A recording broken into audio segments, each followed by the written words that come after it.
Got a fun one here for you today. Intermittent stalling. Well, what can be done about it? You can go to the store, you can throw parts at it, you still have intermittent stalling. Why?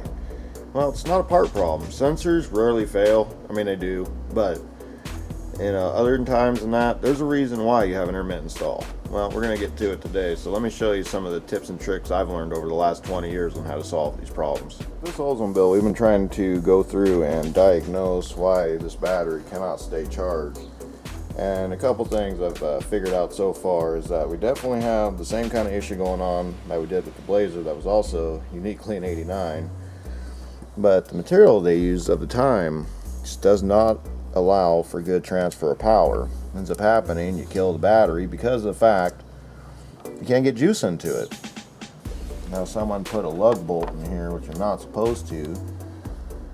You know, I know times are tough and you know, you gotta survive, but if you don't do it right the first time, your only choice is to do it right the second time. This battery's giving me a range of volt from 5 all the way to 10.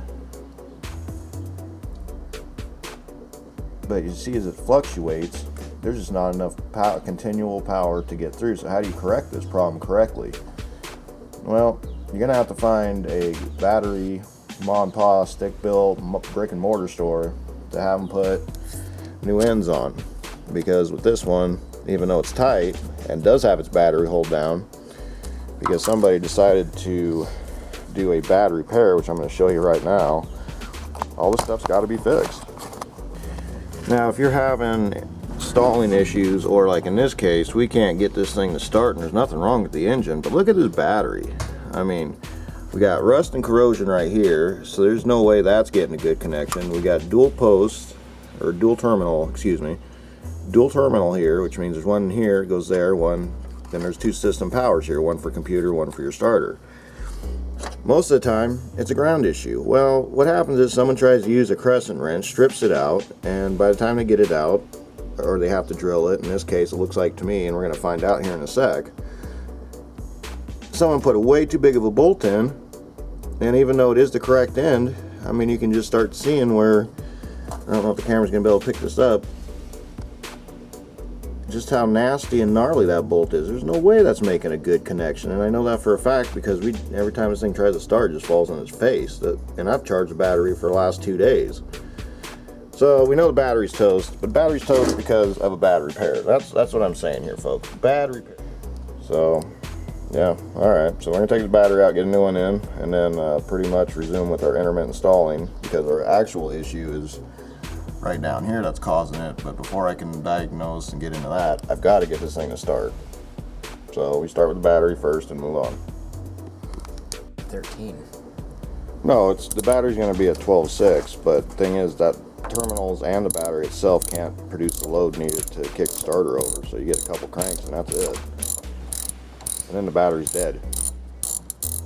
And even with having my jump box and everything else on it, no. Let me see that bolt there. I don't want to touch it. That's fine. Because I just want to show you, this is just a standard hardware bolt. This is not something that belongs on an Oldsmobile or any car for that matter, but he rounded out the frickin' terminal hole. I mean, even went so far as put a little blue Loctite in there, if you can see that. Oh, folks, you can, but there's blue Loctite on this bolt. You can't Loctite bolts that need power. Why is it getting harder and harder to take off? Okay, run it back down. You got some slag. Battery bolts, this is why they snap and people don't ever put them on. But if you run it back down, it'll clean your thread out. You just got dirt and gunk and corrosion and crap on it.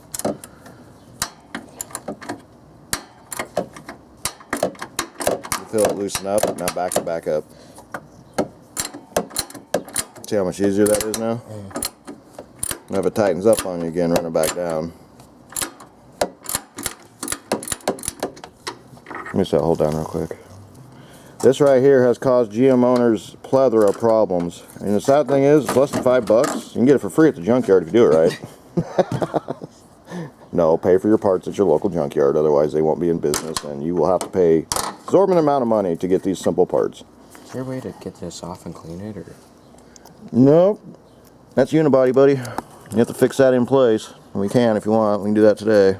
No, it's We can stop that in its tracks. So we're going to do a little battery box repair while we're in here. Okay, so we're roughing up the battery box because when it's in this shape, it's easily savable. I mean, you're not going to get rid of the bubbling and stuff, but you can get much of it knocked down and get it petrified in time, the better off you are. Now, this box does not come out, so part of the unibody structure is the fact that some parts just, you know, don't come out. Well, the problem is if this battery box continues to rust, it'll eat the side of this car out. And then what do? Put the battery in the trunk and you got a big hole here. So I say, let's stop it in place while we got the battery being serviced. So this is a once in a lifetime repair on this particular car. Scuff!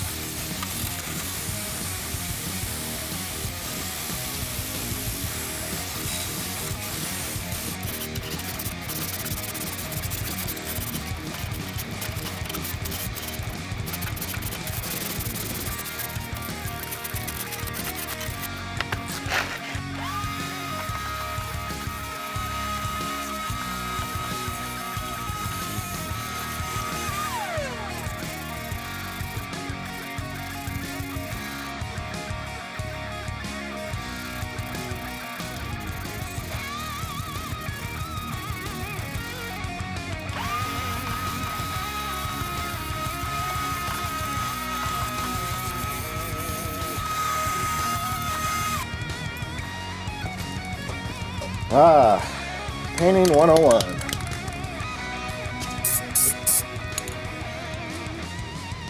I thought this was supposed to be a gray primer. Guess not. Well, that's okay.